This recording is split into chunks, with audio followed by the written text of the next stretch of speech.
अस्सलामुअलैकुम, welcome to my channel teach with Mahi Syed. कैसे हैं आप सब लोग? आई होप कि आप सब लोग ठीक ठाक और खैर खैरियत से होंगे।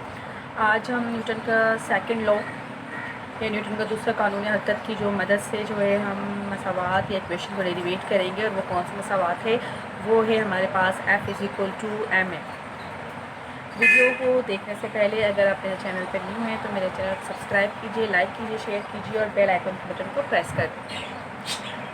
अच्छा, न्यूटन का सेकंड लॉ की मदद से जो हम इक्वेशन को डेरिवेट करेंगे, अखज़ करेंगे कौन से मसावात F=m में।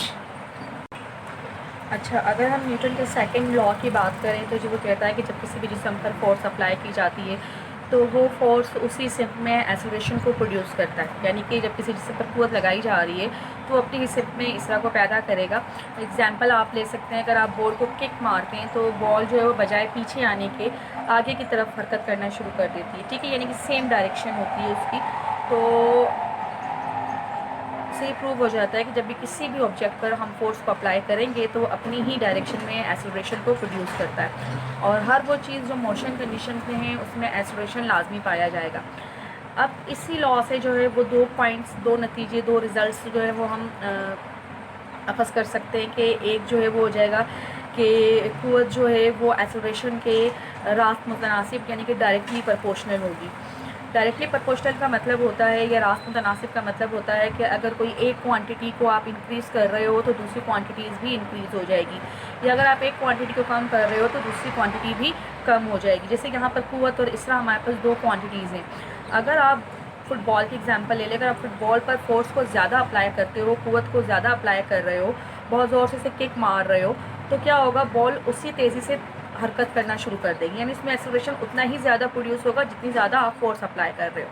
इसी तरह से अगर आपने फोर्स का कम यूज़ किया है, क़ुव्वत का कम इस्तेमाल किया है, तो उसमें एक्सेलरेशन भी जो है कम ही प्रोड्यूस होगा, यानी एक्सेलरेशन भी जो है वो कम ही होगा। यानी अगर आप फुटबॉल पे क़ुव्वत का इस्तेमाल कम करते हैं तो फुटबॉल की जो हरकत है वो आहिस्ता होगी, तो उसमें एक्सेलरेशन भी आहिस्ता ही होगा, स्लो होगा। ठीक है, ये कम होगा। यानी कि रास्त मुतनासिब का मतलब है कि डायरेक्टली प्रोपोर्शनल का मतलब है कि अगर आप एक क्वांटिटी को बढ़ा रहे हो तो दूसरी क्वांटिटी भी इंक्रीज़ होगी, और अगर आप एक क्वांटिटी को कम कर रहे हो तो दूसरी क्वांटिटी भी कम होगी। यानी इंक्रीज़ और डिक्रीज़ होता है डायरेक्टली प्रोपोर्शनल में।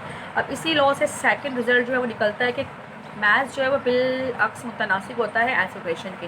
कमियत इसरा के बिलअक्स मुतनासिब होगा। बिलअक्स मुतनासिब का मतलब होता है इन्वर्सली प्रोपोर्शनल।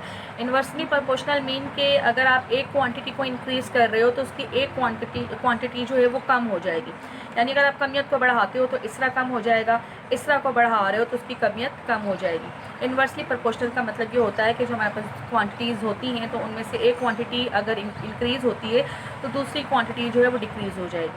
ठीक है, किस तरह से, अगर एक फुटबॉल पर का मास ज़्यादा है या कमियत ज़्यादा है तो उसमें एक्सेलरेशन जो है वो कम प्रोड्यूस हो गई। आप इस तरह से एग्जांपल ले लें, आप एक स्टील की बॉल की ले लें और एक आप प्लास्टिक की बॉल की बात कर लें हम, तो क्या होगा कि जो प्लास्टिक वाली बॉल है उसमें उसकी कमियाँ कम है तो उसमें एक्सेलरेशन भी ज़्यादा प्रोड्यूस होगा। लेकिन जो स्टील वाली बॉल आप ले रहे हो उस पर अगर कमियाँ ज़्यादा है तो उसमें एक्सेलरेशन जो है वो क्या होगा, वो कम प्रोड्यूस होगा, यानी वो कम हरकत करेगी बनिस्बत प्लास्टिक की बॉल के। तो कमियत जो है वो एक्सेलरेशन के, या मास जो है वो एक्सेलरेशन के इन्वर्सली प्रोपोर्शनल होती है। यानी जितनी ज़्यादा कमियत होगी, जितनी ज़्यादा मास होगा, उतनी ही ज़्यादा उतना ही कम उस ऑब्जेक्ट में एक्सेलरेशन जो है वो प्रोड्यूस होगा। ठीक है, ये इस लॉ से यानी सेकंड लॉ ऑफ मोशन से जो है ये दो पॉइंट के दो रिज़ल्ट निकलते हैं। इन्हीं दो रिज़ल्ट की मदद से जो है वो हम इक्वेशन को डेरिवेट करेंगे। कौन सी इक्वेशन थी हमारे पास थी F=m। अगर हम अब करते हैं कि according to Newton's law of motion, second law of motion या हरकत के दूसरे कानून के मुताबिक इन्हीं दो पॉइंट को यूज़ करते हुए हम अपनी इक्वेशन को जो है डेरिवेट करेंगे। सबसे पहले क्या था कि एक्सेलरेशन जो है वो फोर्स के डायरेक्टली प्रोपोर्शनल या इसरा क़ुव्वत के रास्त मुतनासिब होता है। तो हम लिखेंगे F डायरेक्टली प्रोपोर्शनल की साइन है, ये रास्त मुतनासिब की साइन है, ये डायरेक्टली प्रोपोर्शनल की साइन है, ये मुतनासिब की साइन है। ठीक है, तो फोर्स जो है वो डायरेक्टली प्रोपोर्शनल है किसके, एक्सेलरेशन को। ठीक है, ये हमारे पास इक्वेशन 1 आ गई। सेकंड रिजल्ट क्या था कि एक्सेलरेशन जो है वो मास के इन्वर्सली प्रोपोर्शनल है।